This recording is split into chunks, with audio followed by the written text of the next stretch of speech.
çoğalacak ırkımız. İşte biz buradayız, tükenmeli neslimiz.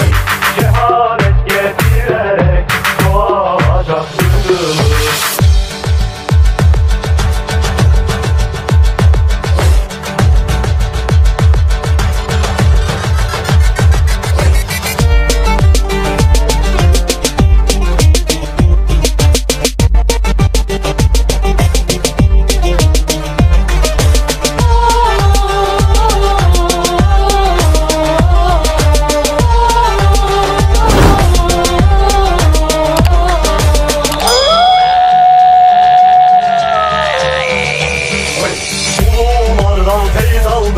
Dört nala koşturduk, kıtaları aşarak dünyaya hükmettik biz. Ululardan feyz aldık, dört nala koşturduk, kıtaları aşarak dünyaya hükmettik biz. İşte biz buradayız, tükenmedi neslimiz. Şehadet getirerek çoğalacak ırkımız.